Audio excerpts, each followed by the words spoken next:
हाँ जी, अस्सलामु अलैकुम। दोस्तों, हालात संजीदा है तो थोड़ा सा संजीदा ही होना पड़ता है। अभी अभी दरख्वास्त दी है पीडीएम वालों ने जनाब डीसी इस्लामाबाद को कि हमें कल वहाँ जलसे की इजाज़त दी जाए। ठीक है, एहतजाज की इजाज़त दी जाए, वो भी रेड जोन में।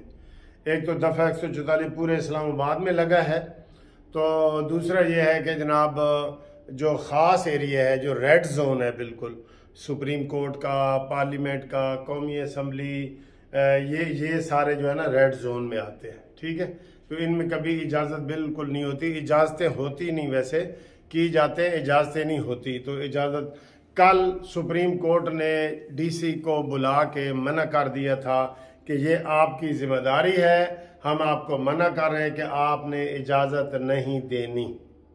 ये देखें, इधर भी ठान गई है। ये आपको बिल्कुल नई बात बता रहे हैं।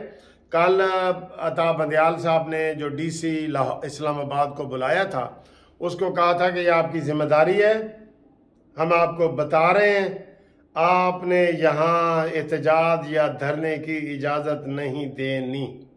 ये एक तो ये सूरत हाल पैदा हो गई है। तो डीसी ने कहा जी ओके।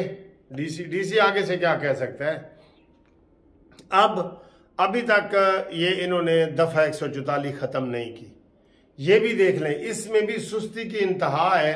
आज काफिले चल पड़े हैं जो मौलाना, इसकी सही भरपूर तैयारी दोस्तों कर रहे हैं मौलाना फजल रहमान साहब। ये आपको मैं बता दूं, अभी जो इतलात आ रही हैं, आने ही काफिले उनके ही दूर से है ना। नून लीग के तो लाहौर से आने हैं, वो तो सुबह चलेंगे और पहुंच जाएंगे।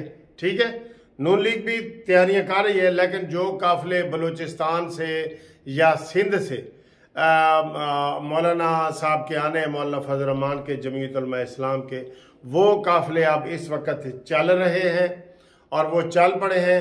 और अभी इस्लामाबाद में कोई इजाज़त नहीं है, पूरे इस्लामाबाद में भी इजाज़त नहीं है, रेड जोन में भी नहीं दी है।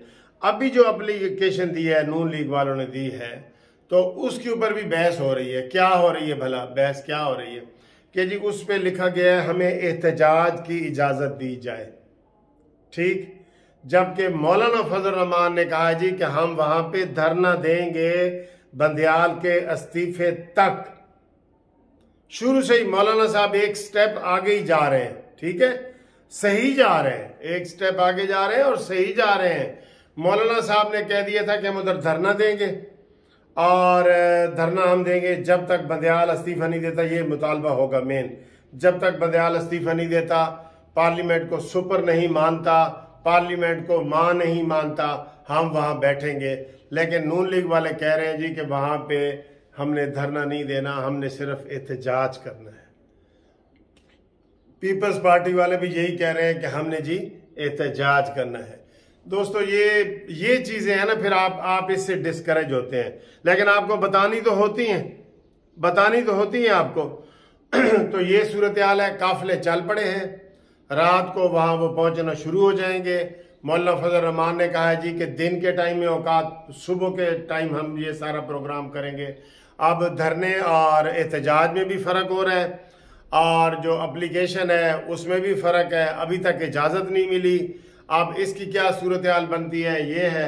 और हमारे वज़ीर आज़म साहब इस्लामाबाद में बैठे हैं, हालांकि इनको हम कल परसों का कह रहे हैं, जब से मौलाना ने ये कहा, ऐलान किया है कि भाई कम से कम दफ़ा 144 तो हटा लो, क्योंकि मीडिया इनको कह रहा है कि जी दफ़ा 144 तुसी आप ही लाया हुआ है, हुकूमत ने लगाया हुआ है ना, तो हुकूमत पहले वो तो उठाए। तो फिर जी नाजरीन, आप कहते हैं जी हम मायूस हो रहे हैं। अब ये चीजें करने भाई है कि आपने जलसा करना है, वहां पे आज रात को टेंट लगने हैं, सारा कुछ होना है। आपकी अभी इजाजत के मरले चल रहे हैं, अभी आपके एहतजाज और धरने में फर्क आप कर रहे हैं। तो ये सारा क्या है। अभी तक कोई बकायदा काफिला सिंध से, पीपल्स पार्टी के काफिले भी सिंध से चलने हैं ना, लेकिन कोई चलने की खबर नहीं है। मौलाना फजल रहमान साहब की खबर है कि वो चल पड़े हैं, लेकिन पीपल्स पार्टी ने सिंध से आना है, वो भी दूर है, वो भी आज चलेंगे तो कल पहुंचेंगे ना। तो उधर से भी कोई खबर अभी नहीं आ रही। वो सिर्फ ये 2 प्रेस कॉन्फ्रेंस से कर रहे हैं कि जी मेयर साडा होगा, वो ये कर रहे हैं। ये लड़ाई चल रही है MQM की। तो ना MQM का वहाँ से कोई काफिला चला है, ना PDM की एहतजाज है, ना MQM का काफिला चलने की अभी तक कोई इतला आई है, ना पीपल्स पार्टी की आई है। मौलाना फजल रहमान के काफिले जो है वो बलूचिस्तान से और सिंध से चल पड़े। एक ये है। दूसरा दौर साजी तौबा तौबा, जो हकायक सामने आए हैं ये तो इन्होंने पाकिस्तान को तबाह बर्बाद करके रख दी है। इमरान खान के टोले ने पाकिस्तान को तबाह बर्बाद कर दिया है। पंजाब में कितना नुकसान हुआ है? 6 अरब रुपए का पाकिस्तान में नुकसान हुआ है। इस्लामाबाद में जो मेट्रो वगैरह तोड़ी है और वो उसका कितना हुआ है? 2 अरब उसका हुआ है, 2 अरब उसका हुआ है। KPK में जो रेडियो पाकिस्तान और बाकी तनसीबात और फौज के ऊपर हमले किए गए हैं और पिंडी GHQ में किए, उसके ऊपर भी अरबों रुपए का नुकसान कर दिया। आप ये रफ कह सकते हैं कि 20 अरब रुपए का नुकसान PTI ने इस एक दिन में ये वाला किया है। और जो नुकसान है ना वो तो 40 अरब का तो सिर्फ इंटरनेट बंद होने की वजह से हुआ है। पाकिस्तान को, मुझे नहीं हुआ, पाकिस्तान को हुआ है 40 अरब सिर्फ इंटरनेट बंद होने से। तो ये हालात हैं। और दूसरी जो खबरें आई हैं आप देख रहे हैं, आज TV पे चला रहे हैं 3 लड़के उनका इंटरव्यू चला रहे हैं कि वो 2 अफगानिस्तान से आए हैं, काबुल से आए हैं, एक काबुल अफगानिस्तान के मज़ार शरीफ से आया है। ठीक है, उन्होंने कहा जी हम इधर आए हैं, हमें इधर जो MPA था उसने हमें पैसे दिए हैं और उन्होंने कहा है कि तोड़ फोड़ कड़ेदा, तोड़ फोड़ करनी है आपने, भाई ये आपका काम है, तोड़ फोड़ कड़ेदा।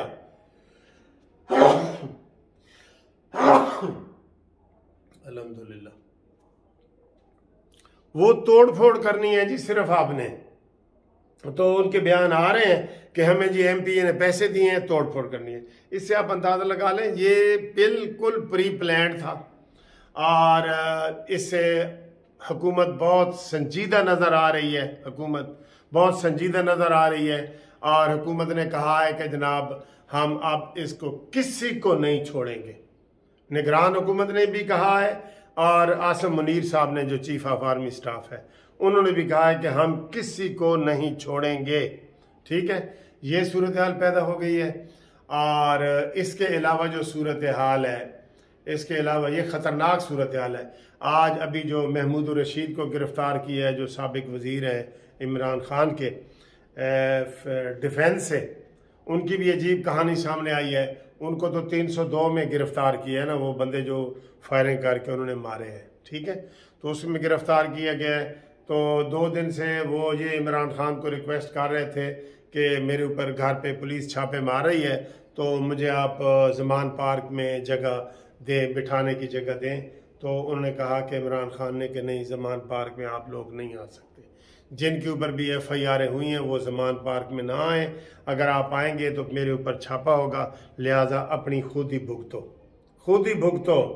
यही होता है। जो लोग आज कुर्बानियां दे रहे हैं ना इमरान खान के ऊपर, कसम खुदा की 2 मिनट में इमरान की आंखें यहां से माथे पे आ जाती हैं, 2 मिनट में। और इमरान ने कहना है मुनसिफ एनू तो असी जानते ही नहीं, एनू बल्कि बारों गिरफ्तार ही करा दो, इधर आने की जरूरत नहीं हैगी। ये इमरान, बाकी भी पार्टियां इस तरह करती हैं लेकिन इमरान डबल करता है। जैसे वो कल इलियास तनवीर ने जो साबिक वजीर आजम, उसने कहा है इमरान को हम 2-2 करोड़ रुपए एक टिकट का देते रहे, 5 मिनट के बाद वो आंखें फेर लेता है कि तुसी कुछ देता है नहीं कि होर दो, कहता जी होर दो, ये दिल मांगे और मुझे चाहिए, मेरे अस्पताल खसारे में जा रहे हैं, ये वो चाहिए। और आज मेरी एक बात ये नोट कर ले, मैंने पहले भी आपको कहा था कि इमरान खान ने रात को बड़ी गालियां निकाली हैं, हैंडलर को, आर्मी चीफ को भी उसने कहा है, हैंडलर को, फौज को, सबको बेगैरत कहा है, सियासी जमातों को उसने बेगैरत कहा है। और उसने एक और लफ्ज़ भी बोले है जो मैं यहाँ पे नहीं बोल सकता, इनसे भी बड़ा, और बेशर्म तो वो कहता ही रहता है, आपको पता है, उसकी ज़बान तो कंट्रोल में है ही नहीं। हाँ, अब ये सूरत हाल है जनाब अली कि इस वक्त जो है वो सारी चीज़ें हाई अलर्ट हो गई हैं।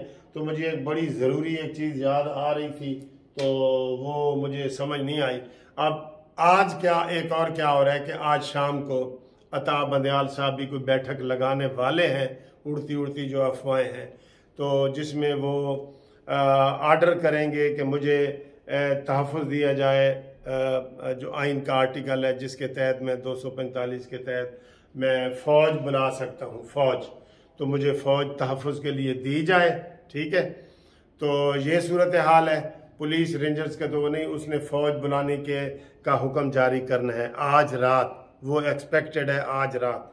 मैं आपको बताऊं कि उनके ज़हन में ये है, उनके ज़हन में ये है कि ये मौलाना फजल रहमान ने कहा कि कम से कम 1 लाख बंदा इकट्ठा होना है। ठीक, उनके ज़हन में अब ये है कि ये अगर मैंने कल कोई आर्डर पास कर दिया नाअहली का, तो ये सारे लोग चूँकि बाहर गेट पे खड़े होंगे तो ये अंदर घुस जाएंगे और मैं नहीं बच सकूंगा, इसलिए उन्होंने फ़ौज मांगने का वो कह रहे हैं। और शाम को मीटिंग भी हो रही है, उनकी मीटिंग जारी है, वैसे उनकी मीटिंग जारी है क्योंकि वो एक ही जगह पे रहते हैं ना, वो एक ही जगह पे रहते हैं, जो जजेस कॉलोनी है वहाँ पे वो रहते हैं, तो इनकी मीटिंग्स जारी हैं और हालात बहुत टेंस हैं दोस्तों। पाकिस्तान के लिए कोई अच्छी खबर नहीं है, कुछ भी हो सकता है। मैं आपको यानी कि ज़्यादा तफसील बता नहीं सकता कि इस वक्त आज की जो रात है किस तरीके से टेंस वाली रात है। और अब जो कल 1 लाख बंदा वहाँ पे अगर इकट्ठा हो जाता है और वहाँ पे जो ये जो क्या नाम है इनका, अता बंदयाल साहब ये अगर मॉब के हत्थे चढ़ जाते हैं और अगर ये मॉब को ये कहते हैं, क्योंकि उनके पास तो कुछ नहीं है ना, उनको तो वो तो ये समझ के बैठे हैं कि ना फौज ने हमारी इमदाद करनी है ना पुलिस ने करनी है, ये भी उनका ज़हन बना के बैठे हैं। लेकिन इस वक्त बहुत ऐसे पीक पे मसला पहुंचा हुआ है सारा। तो ये सूरत हाल है, ये मैंने आपको अंदेशे बता दिए हैं और ये एहतजाज और धरने का फ़र्क बता दिया है। इसके ऊपर आप कमेंट्स करें, ठीक है। और जो बाहर से काफिले अभी सिंध के नहीं चले पीपल्स पार्टी के, इसके ऊपर आप थोड़ा सा तबसरा करें। ये क्या बात है कि 4 बंदे चले जाएं बिलावल भुट्टो के साथ, जी कमर जमान कायरा और ये है वो है, बस ये नहीं। आपने धरना देना है या एहतजाज करना है तो बंदे बुलाए ना। पीपल्स पार्टी के बंदे कहाँ हैं पंजाब में या उधर, ठीक, वो तो सिंध से ही आने हैं। और अगर धरने का प्रोग्राम है तो फिर तो लाजमी आने हैं, जैसे मौलाना साहब के आ रहे हैं। तो मुखलिसाना जो एहतजाज है ना वो मौलाना साहब की तरफ से है, क्योंकि मौलाना साहब बहुत आगे हैं। बाकी नून लीग का प्रोग्राम होगा लेकिन मौलाना साहब जैसा नहीं होगा और पीपल्स पार्टी का नून लीग से भी कम होगा। तो ये हालात हैं जो आपको हमने बताए हैं। बाकी अल्लाह ही जाने कौन बशर है। फिर अपना ख्याल रखो।